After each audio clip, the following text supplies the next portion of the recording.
Sir தெளிவாக அமெரிக்காவில் இருக்கிற ஹஸ்பண்டுங்கெல்லாம் பார்த்தீங்கன்னா ஈக்குவல். அங்கே பாத்திரம் தொலைக்கிறது எல்லாம் ஹஸ்பண்ட் தான். ஆனால் சிரிச்சா மாதிரியே தொலைக்கிறானுங்க, கவலைப்படுறதில்ல. நம்ம என்றைக்காவது தொலைக்கிறோமா? அது ஒய்ஃபோட வேலை நினச்சின்னு. அங்கே ஹஸ்பண்ட் தொலைக்கிறான் சிரிச்சா மாதிரியே. அது வேறு கேட்குறான், டார்லிங் எனி அதர் வெசல், அது 2 குண்டா எடுத்து போடுது, அதையும் சேர்த்து தொலைக்கிறான். ஆனால் ஒன்று சார், அவன் அந்த தொலைகனா கூட முடிஞ்ச உடனே அந்த பொண்ணு சொல்லுது அவங்ககிட்ட, thanks darling, I love you. Friends அதே மாதிரி அந்த பொண்ணு வந்து அவன் ஆஃபீஸில் வந்து அவனுக்கு ஹெல்ப் பண்ணுது. அவன் சொல்கிறான், thanks darling, I love you. நல்லா இருக்கே. நான் வந்து இது நல்ல பழக்கம் இம்ப்ளிமெண்ட் பண்ணலான்னு வீட்டுக்கு வந்து நினச்சேன். நான் யூஎஸ்லேருந்து வந்தவொடனே என் ஒய்ஃப்கிட்ட ஒரு காஃபி கேட்டேன், எடுத்துன்னு வந்து கொடுத்தா. அமெரிக்கா ஞாபகம் வந்தது. தேங்க்ஸ் டார்லிங், ஐ லவ் யூன்னு முடிஞ்சு போச்சு.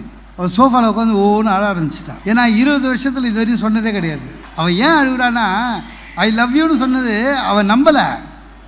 அவன் என்ன நினச்சின்னுக்கிறான், நான் வேறு யாருக்கோ சொல்கிறத இவகிட்ட சொல்லி ட்ரையல் பார்க்குறேன்னு.